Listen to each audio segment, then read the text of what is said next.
Hey y'all, it's Rissi Palmer, and I am back with more intro to Black country music history. And today we're going to talk about an artist that I feel like doesn't get talked about enough, in my opinion, in terms of the conversation around Black women in country music. And she had a pretty significant career and was right on the cusp of something really amazing happening, and it just never did. Her name was Ruby Falls. Ruby Falls was born Bertha Frances Bearden in Jackson, Tennessee, and grew up loving country music and listening to country music almost exclusively. And she used to perform as a child in talent shows as well as at church. And so in 1974, she decided to pack up her life and move to Nashville, Tennessee full time.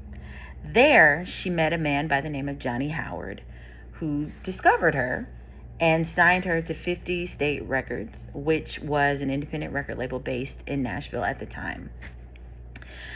I'm going to read you guys something that was written about Ruby at the top of her career. This was written by a gentleman by the name of Doug Davis for a country music column that he wrote for the Denton Record Chronicle in Denton, Texas.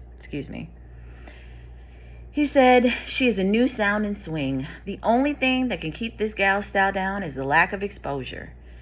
Any new ideas or sounds need to be heard to be sold. But once it's heard, sell it will." And Ruby put out a lot of music. And during her 7-year career, she toured with artists like Farron Young, Jeannie Pruitt, Del Reeves, Narvel Feltz, and Dave and Sugar. She also made many appearances on The Ralph Emery Show, Nashville Today, Good Old Nashville Music, and the Music Hall America. She was also a shortstop. This is a fun fact. She was also a shortstop for Barbara Mandrell's Do Right softball team. And this was back when CMA Fest was known as Fanfare, and it was held at the fairgrounds in Nashville, and different artists would have baseball teams and that sort of thing. So she was a part of the community and very well known. We have a picture of her with Waylon Jennings, for example, at one of these baseball games. Unfortunately, it just never took off from there. Ruby Falls held the record for the most charted songs of any Black female solo country artist, 9 songs until 2024. And this is a huge thing because she didn't really have a lot of promotional consideration behind her music because, again, she was signed to an independent.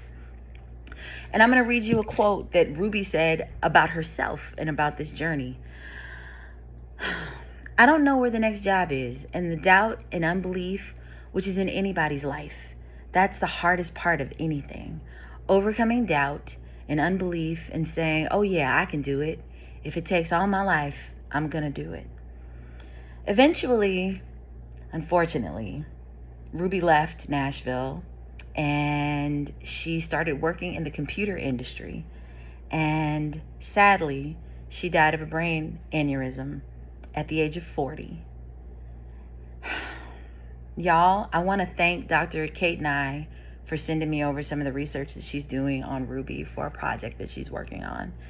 And I would love for you to go to YouTube and look up some of Ruby's music. She was a beautiful, beautiful singer and a beautiful woman. And I really, in this moment, I want us to just remember and say Ruby's name. So I will see y'all tomorrow with more Intro to Black Country Music. Y'all have a good day.